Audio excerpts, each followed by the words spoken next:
Ya, talo fatu Samoa, hatu nupele, sofaman malor tato di Faulo Yesu Kristo. Talo fai, e pa ia fatala lei, so ela fai ngā luenga tofi, so fatu fai tulanga mau tu fatua, to vine es. Ya, fatalo fafoi, to pa ia fale atulu. Ya, ele no pia ia yo to pa au mainga, fafalu palunga. Pal to matau si sawa o malo se de tuno ya me sele ai ngo ke viso potino ke viso ya fatalo fatu ya to la fatu tua me se fatalofa sunge fatonu ta to wala leo ya globo quinto ya me se foi el tanto divis fulu Samoa ya fatalo fatu ya to sunga pulenga fa tai mone no ia le tu tanto tapa e pengon ngalu le ni taia ya mesel fa fita fa fonga statua tunu Samonei ya ia le tu nei taia ya ala mo foi se la tanto tu fa in fa so le fionga le tua ma le fa wo winner po klame me leve yaso le Tapasā Folauga Faaleagaga ala tanto o le tua se talo ya ona mataleo le Tapasā le ali le pulele o mato o dia ni yaso fafte tele lava fafte le wolof tu noa fafte le faultanga fafte le tu spaia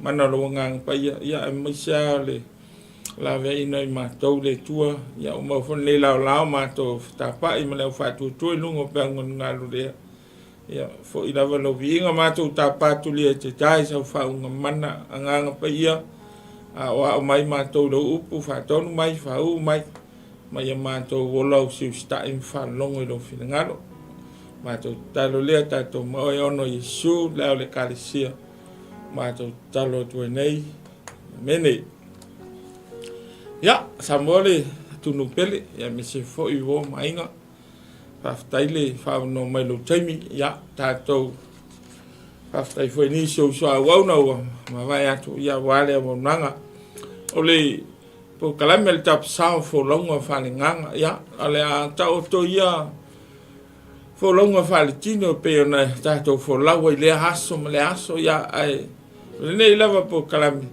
ya o tuli matai pe fa pito ngafa lava ele tato spiritual journey por tato Folauga Faaleagaga leanga e pau lea o Folauga e fina ngalo ile tu e tapena ya ma ole Folauga fo e tukta i nu manvia a tato le tapena fo i mol Folauga le ona awale ni ngalo ya ta o yai fo i tu wa ma tua pata tu o le tangata e i u yai le Folauga pe a le tapena ile tapena ngale apo le Folauga Faaleagaga le fanta ua ni po kalam ya le ta ua lo ta pena Faaleagaga isia le ngai mele oti o le ngai mai fita oli a ta puni le no a o mele oti le te pena ina lo ta Faaleagaga ona le ya pe yo se ole fatule na ole nei fa so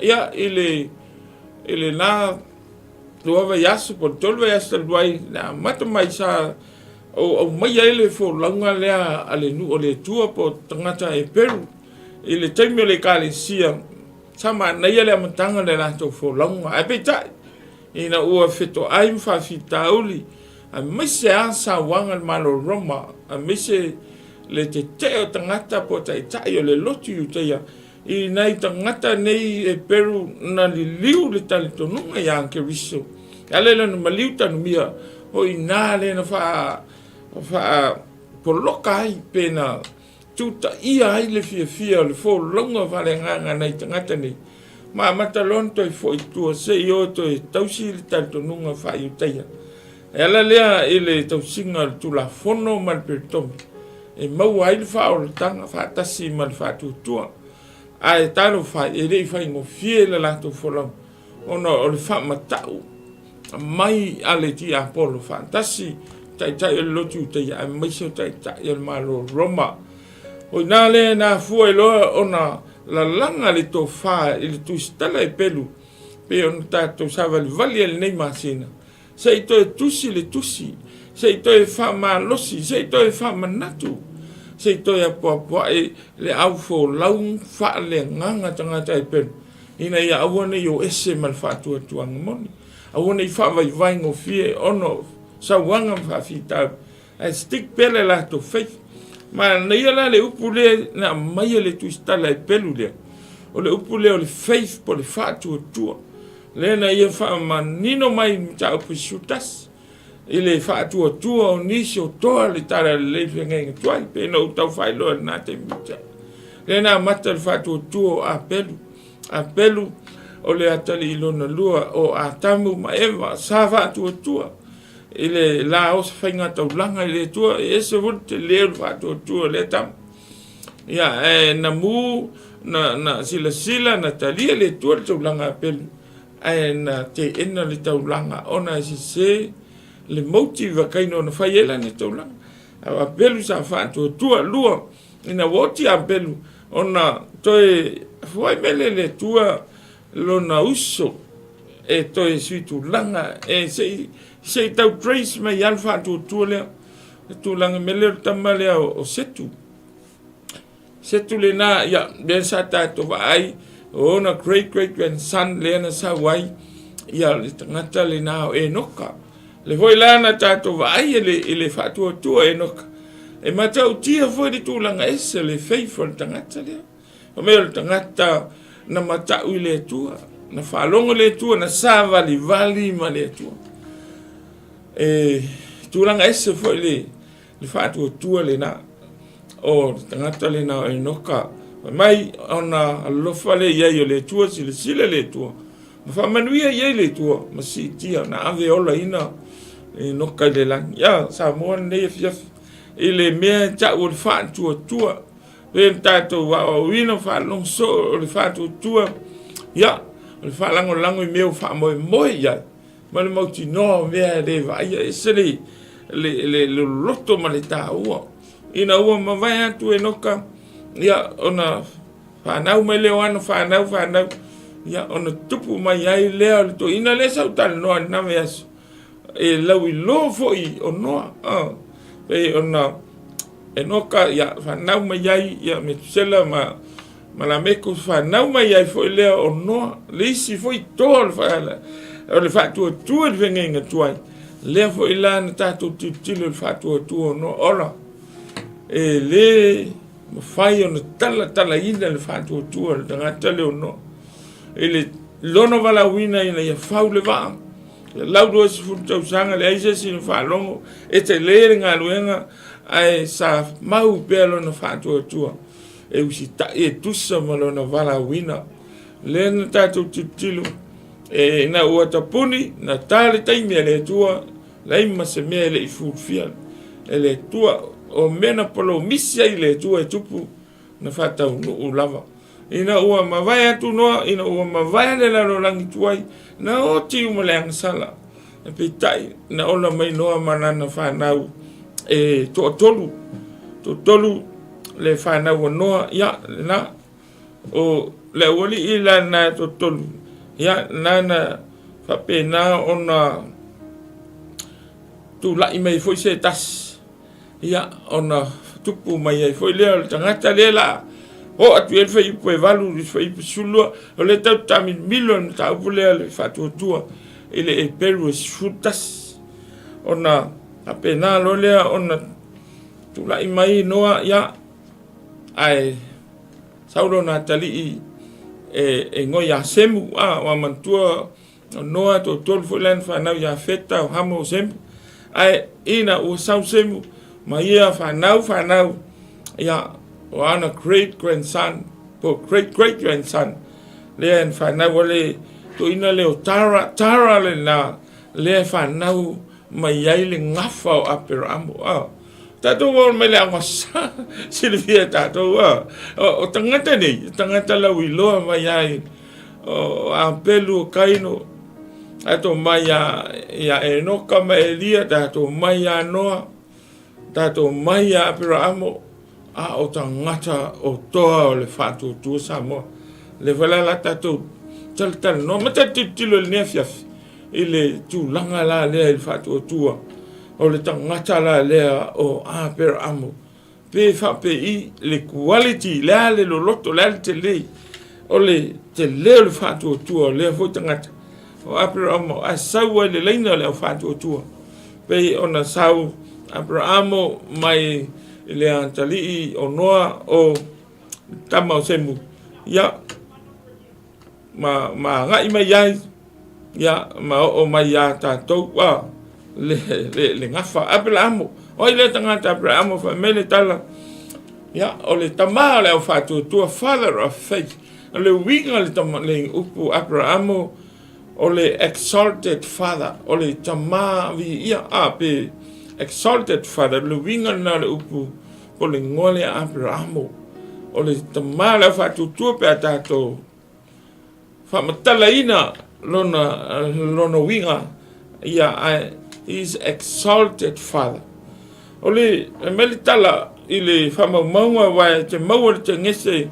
ke nese sulua su tolu su wha na iei antoa le history o le walawina lea o le tangata lea o noa o i mina Abraham a le whai upo e walu le angat sulu lua le fia whama mafa i le nei tae au e tusia le pelu lom tapasutas tau na whai tau wha na whai loia ta tolu walawina whai upo e walu pelu sutasi walu i le whai upo e sifuru lua mele tala le tustala o le whaatua tuana ana ia per amo ina walawina o ia e alu le mea o le amau e whai mono whanua na ia alu fo i ele i loa po whea e alu iai o le whaatua na umau ai o ia le nuu na fololaina ina o whai mo tangata ese sa nofo le whale ie a toa mai sa anko mai a kopu o ina tō fia whaatasi mai e lea lava mea na fololaina a wana ia whaatari atu i sea ai ua whawaina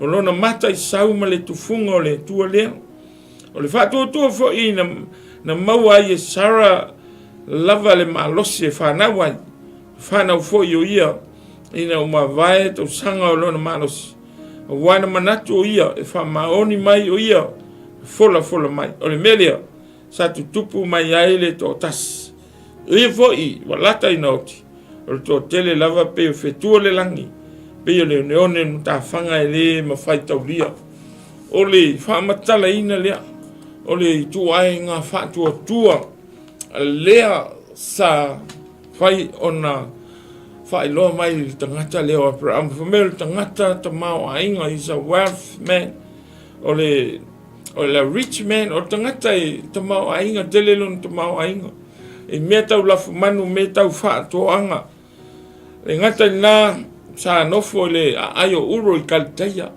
le ngata na o le information tangata lea sa nofo i na masara lana wa whatasi ai la ma le antali o lona uso le tama o lota wa woti a rana lona uso wa matua per amo pen famtalaina whana o tara to tolo o ia ma ona uso e tō dua na iei a rana ia ma le tama ki tori e tō tolu lela woti ia a rana a mailo na uso leo lota tusi a pram whai mona tali a wae pā sara le whanau tato tilo le faithful tangata lea ia manato mafuta e whatasi na ia ile a inga lea i uro i ka le taia tusa la o le fitu su lima tau sanga o Abraham malosi fia ai kolo le tua ile pepe sa le tua ma le valawina le tua ia ina ia alo i whaitu fina ngalo le tua o le amatanga le valawina e le whaingo fia mai a le tua ia Abraham i lona fitu su lima tau sanga mai Abraham tu lau nu tu au tangata tu le ainga lo tama ai alu i le mea o le lau ele o te whasino ia te oi Abraham's calling is so unique. It's not easy. God called him, leave your country, leave your people, leave your father's household, and go to the land I will show you. That's the first part of Abraham's calling. It's really, really hard. tufu fia. E le whaingo fia na whaatino. Pe atu mai a tātou lea tu ai ngā walawina wapea. Wa mele le tūl wainga lona lua le walawina noa. I will make you a great nation. O te whaia oe manu teli. I will bless you. O te whamanuia ia te oe Abrahamo. I will make your name great and you will be a blessing. O te whamatua mamalu. O te whamamalu roi ngoa. Ma o te matua whamanuia. I will bless those who bless you. And whoever curses you, I will curse. Maka ukia lea tuai ngā palomisi. Lastly, and all peoples on earth will be blessed through you, called together with promises and blessings. Sa mo lea fiafi, leo ta pena veatu au maia langa leo o tatu mta upul fatu tua Abrahamo. E faifo te leo fatu tua apelu. Faifo te leo fatu tua enoka. Faifo fatu tua o noa pen tatu yai nama yasu. A leo e tilo me fa fonga leo. Ele te leo ia o fatu tua Abraham. Le na si mai ele tu stala e pelu le fatu tua tamanei. Se i lu ia ele Folauga Faaleagaga. A tangata e pelu wa mata na solo i lalo le fia. Wa mata na o ese mane tua. Awa matana toi fo i tua e tausi le tali tonunga whai utai. Ma neia le a fo i le calling al tangata le Abraham. Ai a tātou tulu tilo iai e se whainga ta e le whaingo fi. Tu umea uma ma neia le a fo i e uncertain. Ma kua i uncertain ha. Mai au te tofi e te alu le lawe ele i whai mai alu le ele i manino po whea alu iai. Fa fena tu le mea o tamau a inga, o mau tu le a inga. Fa fen tu le tamau a inga, fa fen tu on tangata le inga le tamau. Fa fea ona alu ese manuia o i ona lima. E rei whaingo fie, ai sa whaia lama o inganga testa i le tuol fatu tuol tamalea. O Abrahamo ina i alu, leanga iai le big picture plan a le tuol. O i le na whawai mai ele big picture plan a le tua. I le whamanuia ina le nu o Israel. Ina ia whapena na manuia inu umale larola. Aka kilo le kolinga apelam o kaseteli a. Umana tu umena challenge le faith. Pe matam final. Whaftai Abraham. He obeyed God's calling. He left the land. He left his people. And also he accepted to go through the hard work. E le whaingo fie ona halu. Halu whawhenga halu e koe tawati i na e seisi mea fau. Hale ui ona lima le manuia. Whape nā le te leo le whatua tua le tangata le Abraham. Le tātou te fia le a uina. Au mai e lui a helu tātou whatua tua. Iwe te me kola i oe le tu Samoa. Oe le uso le tu fina. Ina ia tu umea na e pele o tātou loto. Tu umea ia o tātou whamua mua. Ai sau e alu e iai le mea e te fie whao ngai oi. Ai whainga taha ia. E le whaingo fie. Ai whawhitai Abraham wa mai. He accepted God's calling. And he obeyed completely to God's calling. And let him go. Nao malea wa malota. Mai ono atu lea, ia malato whamautu i le nuu lea o karana. O atu foi le nai karana, whamautu ai, ia ma whapena ona maua le na, ai esere maa neia le tangata. Na watu i na, leto atau whaato atau mausina, ai watu foi na, whetau iai mal whawhitau, whetau ma leonge. Si lista mai yonge lala na move sai mai karana ai o anga e kupito ai leo e kupito na mana ole tue o yai o ia kanana nen mana ole tue pat leo mautulo no mafofau o fe tonu ai na ui atu I karana ai la ku fe kau I mafafika uli hardship of his calling le ai yo I e kupito temine ma nei le respond na ina utau nu I karana sa mo le Abraham Sarah malot o mai na ia pia dinga le alta na ia fatu ina le fatu faitaulang ma worship le tua ma na ia le faithful tangata le o ese mai manuia o ese mau tangata o ese ele o atu se ele le fatu aina ele complain ele va pena le tua mai when they arrive there he worship God o tama mata teli a wapena o ke complain a fena walu tia ya aku o le se mea aku e ongi a fe mai ya le tala tu spai mai ona ya fatu le fata faitaulang and worship God na ia vivi ile tu with nothing le se mea lele to ala le ai na ia vivi ile mo le fatu tua wa moni o ia lo le lo na wala wina le la ai ese man na ia fa pe na foi tanto pe a kolo ele tu tiali se mea ai fe tau me fa ingata ma na ia le o ti tilo fa fi tauri o tilo fa ingata but allow God to lead you, allow yourself to worship God, totally believe and sacrifice your life, open your heart and to worship God. Ele venga o fiel me vala wina ele tu se tangata pe na foi ele tato sa va valinga fale nganga e te me testa ele tu lo fe e te me le tu me na sa we al fen me e te me tato te va ai le chino mai me but Abraham he walked by faith but not by sight. Ele te le tilo per amo yana me lo na inga to ma inga me o malon fanua. But he walked by faith. Na leise mea. And al watu ina e leise mea and ye fatul fatta faita ulanga ma vivi ile tu. Oil kepsiano oil tangata fatu tu. Wa e tau sila mai te leo le tu inga fatu tu. Sa vale leise mea I like to worship le tu. No complain. Never give up. Pe kau I maleonge. O ia ku pito. Ai aku ia tu pito.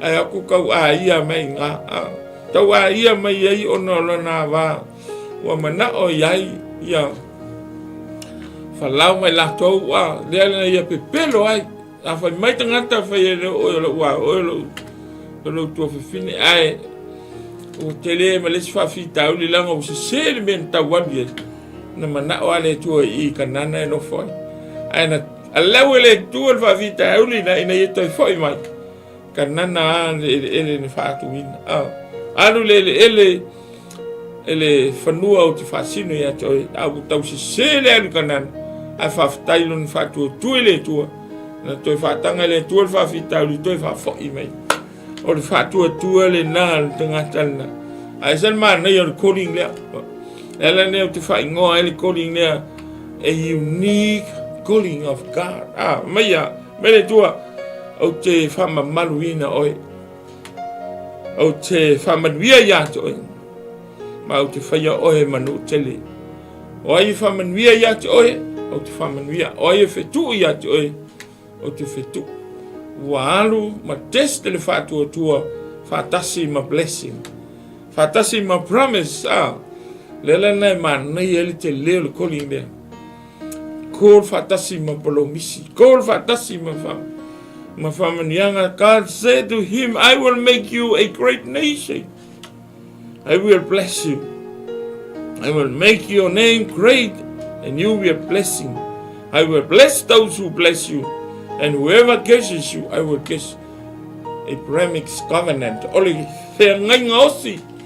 Ma nei mo le usta ele faina tupu fe ngai ngosi le. Poli fe ngai ngale ma Abraham. Pe ana le usita I le vala au le tu. Se roi o te meta te usta ai o ta fai ko le tu o ta lang. E ta te o fatasim famania. You will go with blessing. E te luo mal mamalu le tu. O nai me o ta to lo mal vala wina. O tangata le na alu ele mo ti no po fele me no foi. Fele la wele ele la le se e kupito to fa foi mai. Na lo ele mautino le o fai polo misi o te fai o manu tele impossible le nga il ma fo Abraham e pa sara la na vai le sitam e le fa na Whawhena tupu mai a te ia se nu tele. But nothing is impossible with God. Ele ai se mea whaingata e le tua. What God is promised, it would be fulfilled. Tau mo le nefia fili tua lea. Na te vala wina I tātou le whantu tua. E polo misi le tua na te whaia. O ame whaingata. Le land le la lai ai sakana na fitu a ai tele. Me le tua o lo nu lau te whaia. Le lau le ele la mo o. Ma lau whanau.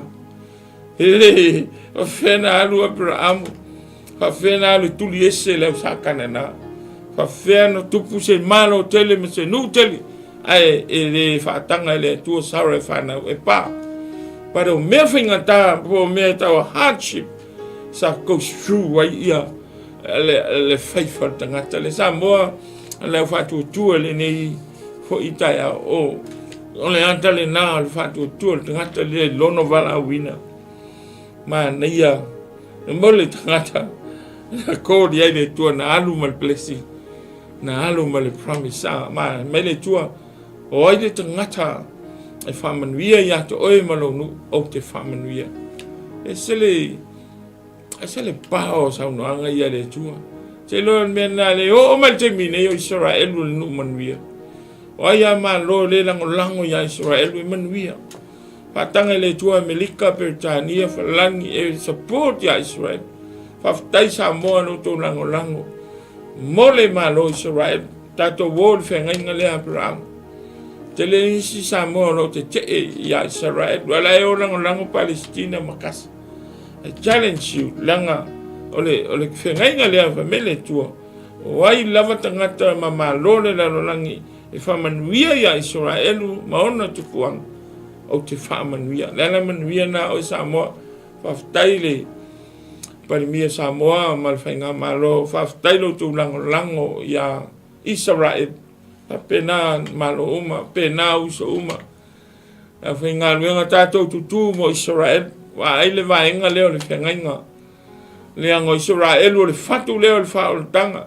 Wa o ina whanau mai ai le whaoltanga.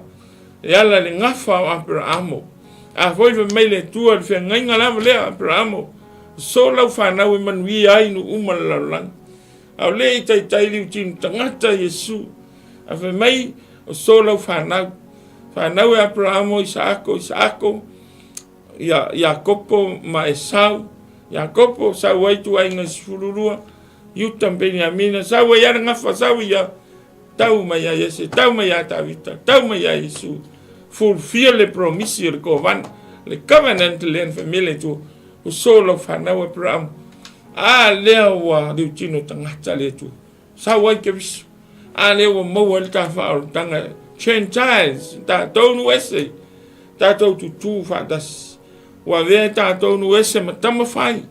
Ona o le polo misi lea, o le ko covenant lea, o le whengenga lea na osi, ha lea tua ma Abraham.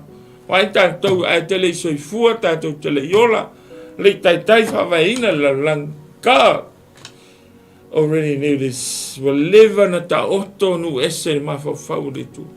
Wa leva na ta oto Samoa. E iei le aso man wia ai Samoa. Pea tātou alo lofa ia matatou tau si whengainga. Ai tātou li te lele nā le tua. How big our God is. Our Creator.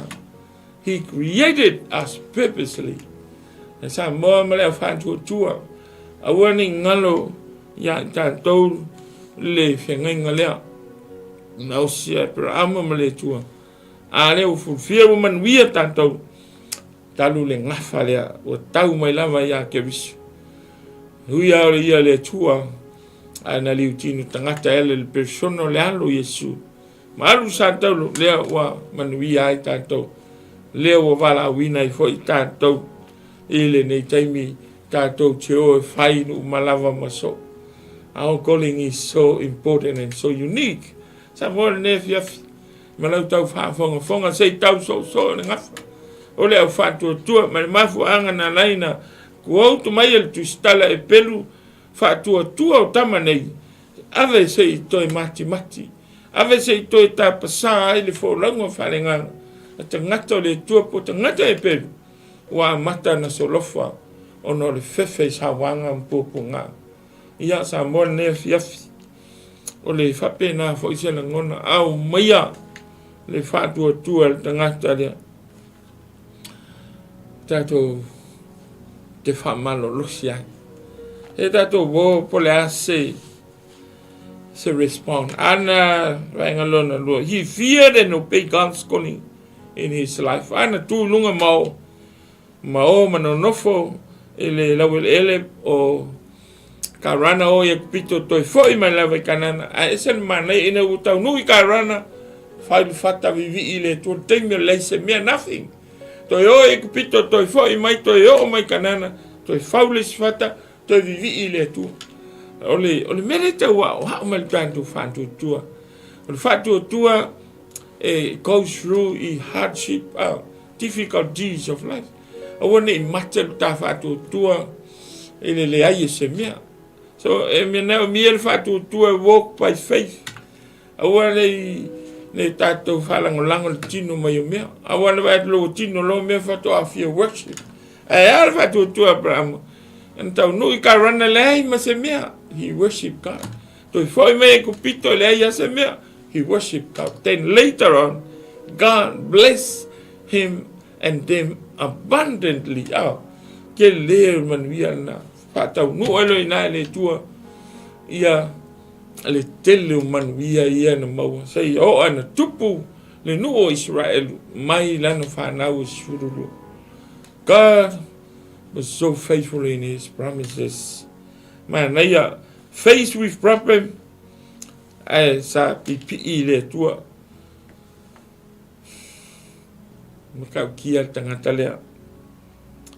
Abraham's faith reveals and demonstrates his life of fear and obedience. Ya tato Faaleagaga melal fatu tua tamale. Lito ino tamale fatu tua. Ua demonstrate ma reveals ma fai loma ya ta usa mo te ler fatu tua. Le me ta o le mata u ma le usta. How is your faith? O me lo fatu tua. Fai na fai malo no sai malo fatu tua le tua. Aone o ta fatu tua no tino mai mea. Pele se mea pe fangata stick pelo tanto faith le tua. He is a miraculous Lord. E faya le tua. Aone ngalo le fatu tua na te moving le au lofa le tua. Ala is fatu tua le mfaina tupu va venga. Miracles. Faith can cause miracles, can perform miracles in our life. Also, ole faith if you fear ile tu. Ale is fatu tua pe anta ult. Fatu tua enoka. Ele fear mai le tua. Sa mo male au lotu male au fatu tua. Toe va ai lo ta fatu tua. Le wa mai le tu stala mo tangata e pe mo ole ne yas. Tapasā il ta Folauga. Watch out your faith. Stick your faith. Develop your faith, enlarge your faith. Ina ia tupu valenga mfamanianga le tua. Le anga e le fia le tua e ta unang. Pea le aiso ta fatu tua. Ngata na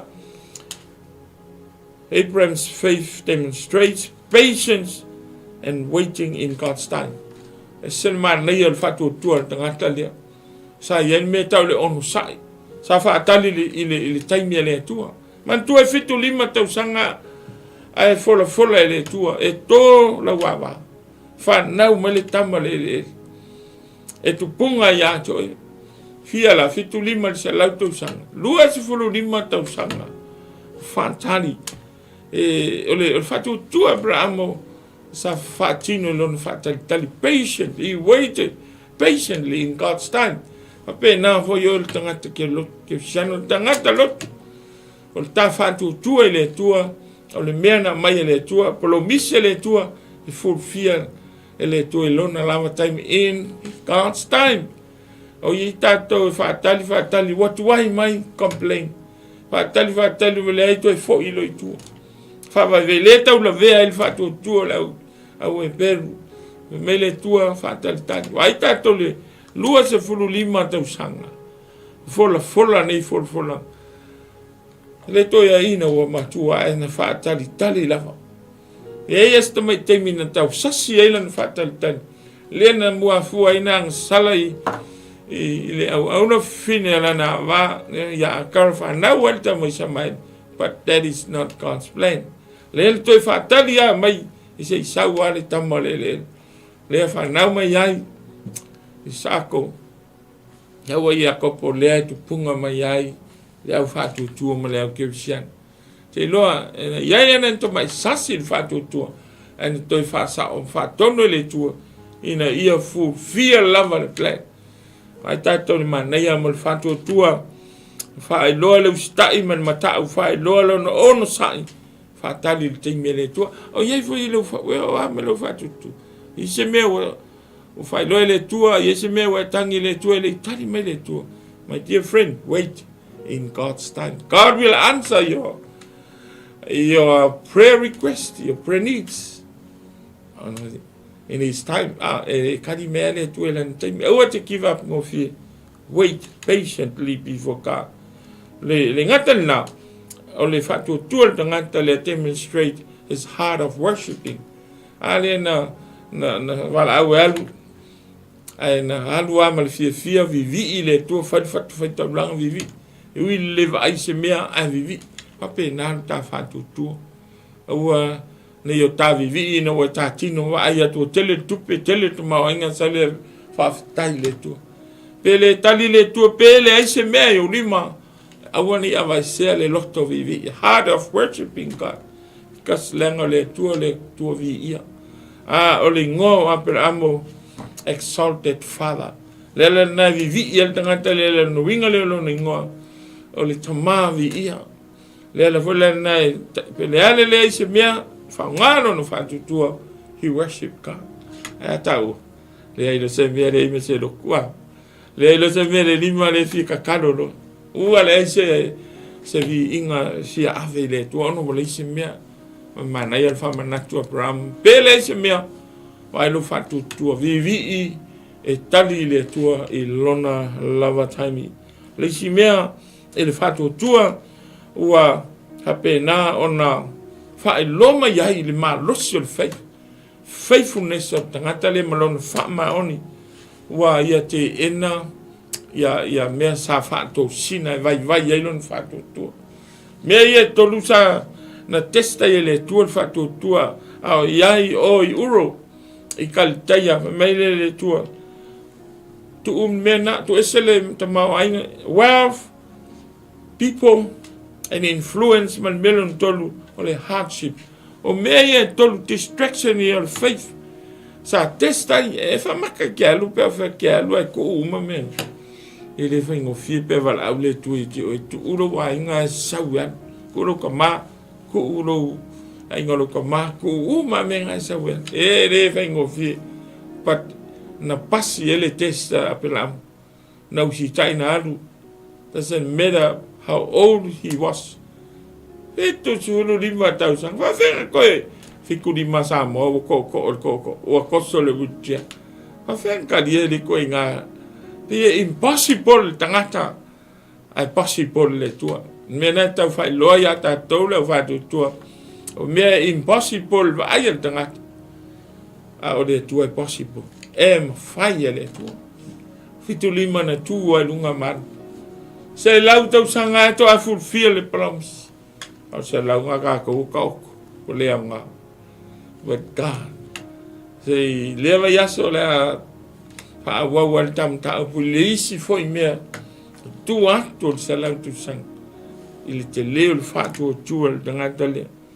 people and influence wealth to mawainga lona so tanga fale ainga mafan fanale ainga tupule ainga lon to mai uro mai tu umaro au ainga ngalo komasa wan na usi ta ila ai mesela na loyale tua hardship le melela ave ala ku yo fika mleonge go ya ku piko fika fa fika uri ko mai fika mo sakana na pa fenfa ko lalo ai fito sakana ele fengo fi ele fa pemele tu le konisa telu o umano to pena la wele ele la ngata so umano o kiria ina para le faithful tangata le na alupe na te ui I tu tonu o whaingata. Ia, sa mo, ma le fatu tua.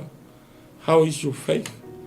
O le hawa o mainga le na le quality of faithful ta malole o ta mala o fatu tua. E lu ia ile tatou soifua fatu tua. Fatu tua ya le faingo fie ona fatino ina. Ma le tatou wala wina. I fape na fo I se fe au. Toi fa malosi, toi fa manatu le ta fatu tua. Fatu tua lea, ma le vala wina lea, ua vala wina I fo I tātou. Lea na toi fa manatu mo tangata I pelu ma le lato fatu tua uta whawe vai. A te manatu sei toi fa tepa I tātou. Ele whea ngainga lava lea sola whanau e manuia. A lea o iake riso. O ia o le halu le tua. A talo whae e tūlanga ese foi le koninga le tua ia I lona halu Yesu Christ. Sia ina o ta oto le angsane le la lona. A me mei so te halu. Me le tua sawe halu. Sawe halu le la langi. Tu ulo mamalu le langi. A sawe halu le la langi. Alu lunga le santaulu. Sei tu tongi le angsana. Tiel ma le angsana sei wha ola lo hou tangata. Sa moa pe se anta I tau au mai ai tātou e tūlanga ese foi le wala wina o Yesu Christ. O ia o le tua, o ia o le alo le tua. A ua liutino tangata sau se ialu e whaile fina ngalo le tua le tama. God Father, He planned salvation, but God the Son, He fulfilled His Father's planning to send His beloved Son, Jesus Christ, reincarnate and came to the earth, crucified, died on the cross to deal with sin, to forgive your sin, to redeem us from the punishment of death. See the great calling of our Lord Jesus Christ. See, He left His glory in heaven. His unity with His Father God, separated in the very first time to come to earth to die on the cross. Ai tātou le unity le tamale anu. E le I separate mua. Ai o le lofa lea. Sau se I tau mo moli mai le whātua tua lea I loto. O e tali tonu ia te ia malona maliu. Ina ia ola tātou. O le big picture na. O le plana le tua. Mai le whenga inga tua I refer ma mai. I le whenga inga fau ia Yesu Christ. Ua mau ai lo tā whātua tua. Wheo iai. Lo tā whātua tua. O le whātua tua le mea le tua na tuu mai mo tā ua. Ina ua tā salamo. Ma tā tali tonu ia ke riso na maliu nunga santaulu. Tanu mia ma toi. Tui le aso tolu ma fia le lang. O na mai leo le feifi a tā ua. Ta te whātua tua ai lo nalo. Ina ia save ai tā ua le manuia. Ala lea. E se le tā ua le vala wina o ke riso. Sa moa whape nā fo I lea na sau ke riso. O le yalu fo I ke riso le santaulu. He called his disciples. He called tax collectors. Wala fonga. Mai tu umea na muli mai e tau. Come and follow me. I will make you fishers of men. Lea walu ke riso le lang. Al fo novo lea lea o apostolo. O fai langi fo langa. Pasi mal tala le mo osa mo tanto. That is our calling. Come to Christ, to receive Christ, to reconcile with God through repentance. Salamo mataria Kristo. Ina ia fale leilu tato mafta. Mai su sau ya tia, sau mo mua ya tia. Umana sau ya tia. Come to me, I will change, I will redeem, I will forgive your sins. Later I will send you back. Go to the word, spread out the good news, and find the lost souls. Reach the lost souls. Baptize them in the name of Father, Son, and Spirit. What a great commission. God called us true believers and faithful believers of Jesus Christ. I maua mele fasoa ne afiafi. Aua ne manatu mai lo vala wina. Ke riso wa umana ia fonoyon so wa alu e sauni to sa Wa mai fe au le o apostolo. Wa o au tu mai lu tatou taimi nei. That is our calling. Let us go and share the good news. Man, leia. Le tā ua o le mea o le wala wina. A o nei wala wina sa moa. E peis umai lunga o le mea ta o le whātua tua. E ne iumi au le whiau le nā. Toi wa ai lo whātua tua. A whai te le maua lava le whātua tua. E te maua ia ke wiso. Salamo. Tau tino logo langa an sala. Talo le tua wha mangalo oi. Whātanga ke wiso. E toi soi fue logo langa. Mai sui ani ko temo. A le toi whanau whawina le tangata. He le sao lava le malo le langa. Le au whātua tua le au kewi shano. Trusting God requires living familiar comfort zone for an unknown future. O lo walu le tua whaangalo me uma manea fo i mai e le manuia o whatali mai. Now faith is being sure of what we hope for and certain of what we do not see. So we are malo whātua tua. To develop lo ta whātua tua. To enlarge lo ta whātua tua. Ela le taola usitai, le taola matau, ela le taola whapaiaina, ela le tao e whailona whina ngana. Ela le ta whaatalitali i le taimi le tua, ela i le taola vivi i le tua pei on whaatino ina, he le whātua tua o Abrahamo. Le ainga le tua, le watunu pele Samoa. Faith is a journey of patience. Le whātua tua le mea le tua e maiton, tango atu. Tangi atu, salamo a mai whātua tua. It's a journey of patience. Te Folauga i le ono sa. Te whawhinga tāne yaso. Ua tele whawhita auli, tele tofutofonga, tele whaoso songa. Alo tau ma whaile ti a polo e poloka le tātou Folauga. Aua nei tātou tau le tini. Ele whamoe moe le ola e whawawau. Ai tau ma whaile poloka tātou. Ina ia te whawho i tātou tua le angasala. End afu tātou le lepa afi e whawawau.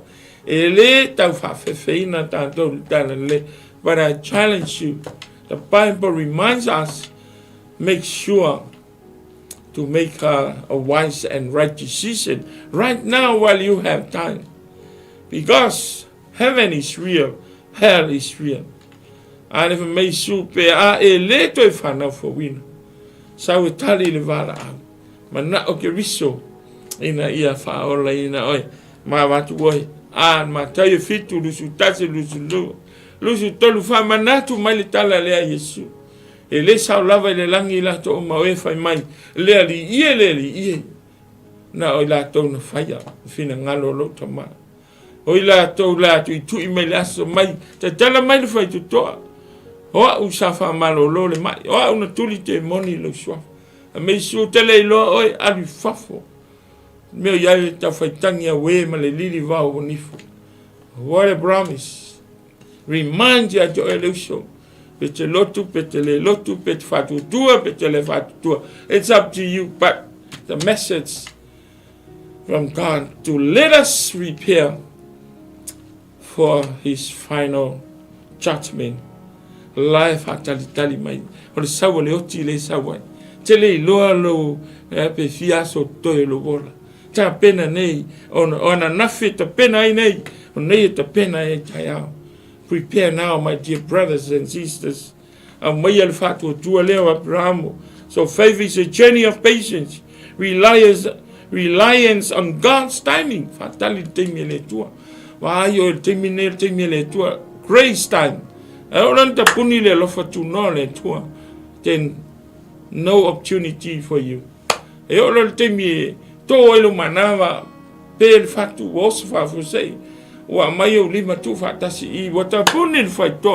No more chance. But our eso fu mona, our yen fan mai, our tingaina, vai polio termine never talia le tua. A mai suo te turi fai te toa ma tui. I said tasse fa longo leo, te tala mai. Te mana te fale. Ma te tali suo mai. Ioi a e fa mo lano la sonei. A mai fa tu tua le. Te donilon maliton mia. o le langi lo taunu unga ai a fai e si linga le taimi le tua. O ta puni al fai to le tua. My question is, where would you be? Where would you spend your eternity? The Bible declares clearly there are two destinations. If you're gonna die, heaven is real, hell is real. Hele fai se oli mo taua. Na fai mo ti Apollo, ma 𝚗𝚘𝚑𝚗𝚎 ma perfecta pepe. Ai le a o taua yai pe a fai ta te ena le calling le Isu. Me Isu, I am the way. O nei le ala pu moni ma le ora. Ele 𝚟𝚒𝚙𝚢𝚑 lo tama pe a le ui mai. Wa ai le opportunities. Jesus said, I am the way, the truth and the life. And no one comes to the Father in heaven except through me. Ele le lotu. Ele good works. In the name 𝚘𝚘𝚑 setas. A o Yesu. Reliance on his promises. O langi polo misi wo mana mai. O le langi e fai mo oe. Ele e to iai se tangi. Ele e to iai se whanonoa. Ele e to iai se oti. E mana malama me o mai te ola e whawawha. E te lua atari sua whatas. E whaalango lango lo whatutuna. I le tele polo misi a. And unwavering worship, being even when facing impossible circumstances. Ai tātou te leo le whatutua le ngata leo Abraham. Au mai e luki ai lo whatutua sa moa nei umi le whamtalang. Isle na, pete whina ngalo ai lo watu no pele ai.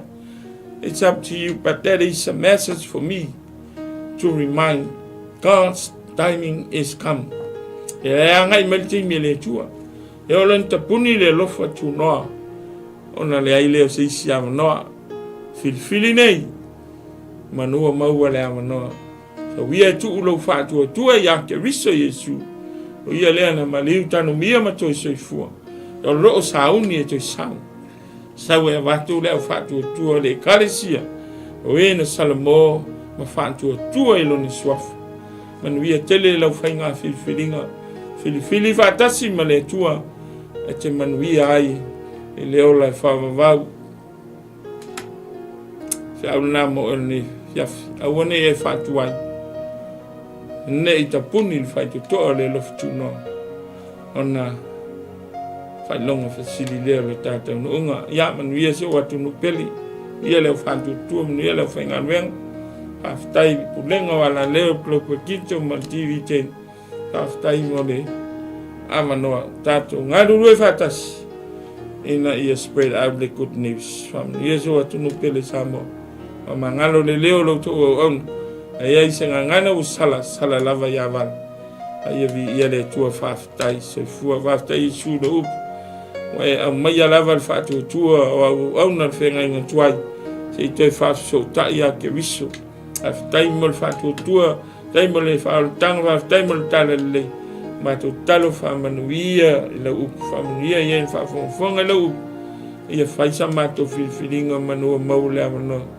Tu mauro viinga, tu mauru mato whatawa. Whamanuia i pulenga o nei ala leo. O la tu whasala la wina le whiaua tala le. Ono lo swafa Isu. Amen. So whase fuase o atunu pe. Amen.